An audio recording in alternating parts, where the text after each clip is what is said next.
अगर आप लोग वोडाफोन आइडिया के शेयर की प्राइस को देखेंगे तो वोडाफोन आइडिया के शेयर्स की प्राइस लगातार ग्रो करते जा रही है और पिछले एक महीने में अपने इन्वेस्टर्स को वोडाफोन आइडिया के शेयर्स ने अट्रैक्टिव रिटर्न कमाने को दिए हैं। इन्वेस्टर्स को लगता था कि इस कंपनी के शेयर की प्राइस की ग्रोथ स्लो होने वाली है, लेकिन अचानक से इस कंपनी के शेयर्स में सडन राइज दिखाई दिया है। कंपनी के शेयर की प्राइस ग्रो कर चुकी है। करंटली जब मैं इस वीडियो को रिकॉर्ड कर रहा हूं तब वोडाफोन आइडिया के शेयर्स ने अपने इन्वेस्टर्स को 20% तक के रिटर्न जनरेट करके दिए हैं। एक हफ्ते की बात की जाए तो एक हफ्ते में इस कंपनी के शेयर 16% से ग्रो कर चुके हैं और अगर आप लोग 1 मंथ की परफॉर्मेंस को देखेंगे तो 1 मंथ की परफॉर्मेंस में 20.30% की ग्रोथ दिखाई दे रही है। अगर आप लोग एक साल के टाइम पीरियड में देखेंगे तो एक साल के टाइम पीरियड में यहाँ पर आपको 100% की ग्रोथ दिखाई दे रही है। कंपनी के शेयर की प्राइस 5 रुपीज से लेकर 10 रुपीज तक ग्रो कर चुकी है, लेकिन इसके पीछे का रीजन क्या है इसके बारे में आज के इस वीडियो में डिस्कशन करेंगे। तो चलिए आज की वीडियो में जानते हैं कि वोडाफोन आइडिया के शेयर की प्राइस क्यों गिरते जा रही है। इन्वेस्टर्स का कंफ्यूजन है कि यहाँ पर इन्वेस्टमेंट करना है कि नहीं करना है, तो चलिए इस कंफ्यूजन को भी सॉल्व करते हैं। वोडाफोन आइडिया के शेयर्स के इनकम स्टेटमेंट को अगर आप लोग देखेंगे तो यहाँ पर आपको दो चीजें पता चलेगी।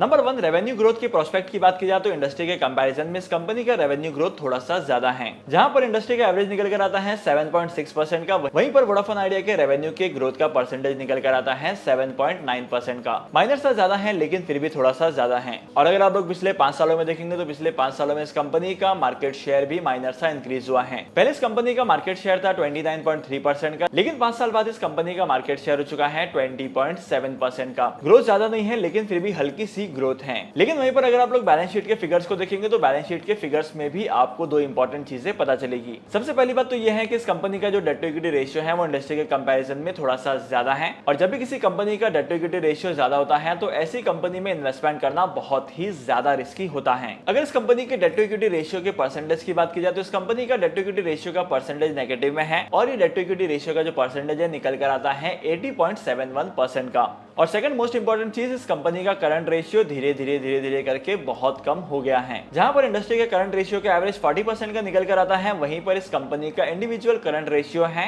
24.59% का। अगर आप लोग वोडाफोन आइडिया के कैश फ्लो स्टेटमेंट में देखेंगे तो यहाँ पर आपको 3 इंपॉर्टेंट चीजें पता चलेगी। सबसे पहली बात तो यह है कि कंपनी का net change in cash negative में है -1224 करोड़ का। Number 2, change in working capital जो है वो पॉजिटिव में है 1922 करोड़ का। इसके बाद अगर आप लोग कैपिटल एक्सपेंडिचर को ऑब्जर्व करेंगे तो यहाँ पर कैपिटल एक्सपेंडिचर का अमाउंट भी निकल कर आता है जो कि काफी अट्रैक्टिव है और पॉजिटिव है। और अगर आप लोग फ्री कैश फ्लो के फिगर को देखेंगे तो फ्री कैश फ्लो का फिगर जो है वो 13,000 करोड़ से ज्यादा का है। ओवरऑल अगर आप लोग कंपनी के फाइनेंशियल्स को देखेंगे तो पिछले 5 सालों में कंपनी के फाइनेंशियल्स में ज्यादा ग्रोथ नहीं आई है। और अगर आप लोग इस कंपनी के शेयर की परफॉर्मेंस को देखेंगे तो इस कंपनी के शेयर की परफॉर्मेंस भी एवरेज ही रही है। अगर आसान भाषा में कहा जाए तो वोडाफोन आइडिया के शेयर्स के राइज के पीछे का रीजन कंपनी के फंडामेंटल्स नहीं है। इससे पहले जब वोडाफोन आइडिया के मैनेजमेंट के साथ डिस्कशन हुआ था तब वोडाफोन आइडिया ने डिक्लेयर किया था कि बहुत ही जल्द वोडाफोन आइडिया जो है वो अपने डेट को इक्विटीज में कन्वर्ट करेंगे। और अपने डेट को इक्विटी में कन्वर्ट करने के लिए वोडाफोन आइडिया ने अपने एग्जिस्टिंग डेट होल्डर को रिक्वेस्ट की थी, जहां पर प्रोबेबली ये माना जा रहा है कि कंपनी के जो डेटर्स हैं, कंपनी के जिसके ऊपर डेट है वो कंपनी के इक्विटी शेयर्स में कन्वर्ट करने के लिए रेडी हैं।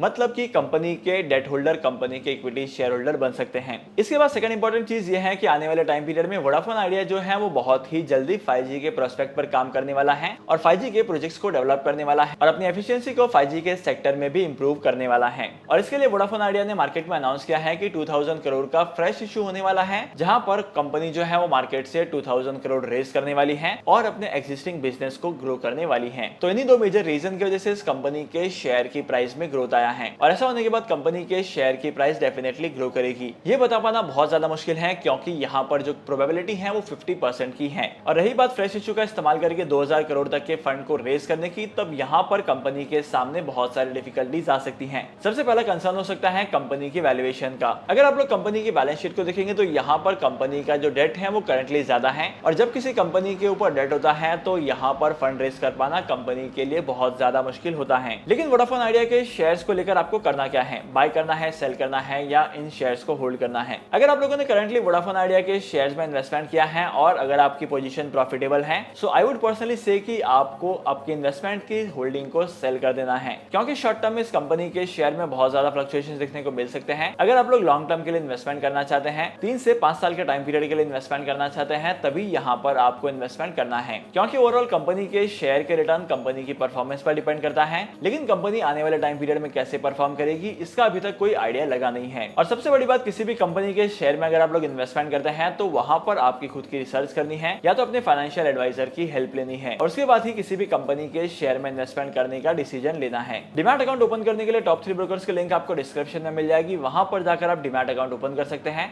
और स्टॉक मार्केट में इन्वेस्टमेंट करना स्टार्ट कर सकते हैं। आई होप कि आज की इस वीडियो का कंटेंट आपको वैल्यूएबल लगा होगा और वोडाफोन आइडिया को लेकर जो आपके दिमाग में डाउट हैं वो सॉल्व हो चुके होंगे। अगर आप किसी पर्टिकुलर स्टॉक के बारे में जानना चाहते हैं तो मुझे कमेंट सेक्शन में स्टॉक का नाम बताना। अपकमिंग वीडियोस में उन सारे टॉपिक्स को कवर करने की कोशिश की जाएगी। और कंटेंट वैल्यूएबल लगा है तो इस वीडियो को लाइक करना और ऐसी वैल्यूएबल कंटेंट के लिए फॉलो करना मत भूलना। और अगर आप लोग पहली बार आए हो तो इस चैनल को सब्सक्राइब करो। तो फिर मिलते हैं अगली वीडियो में नए टॉपिक के साथ, एक इंटरेस्टिंग टॉपिक के साथ। तब तक के लिए signing off, happy investing and good bye.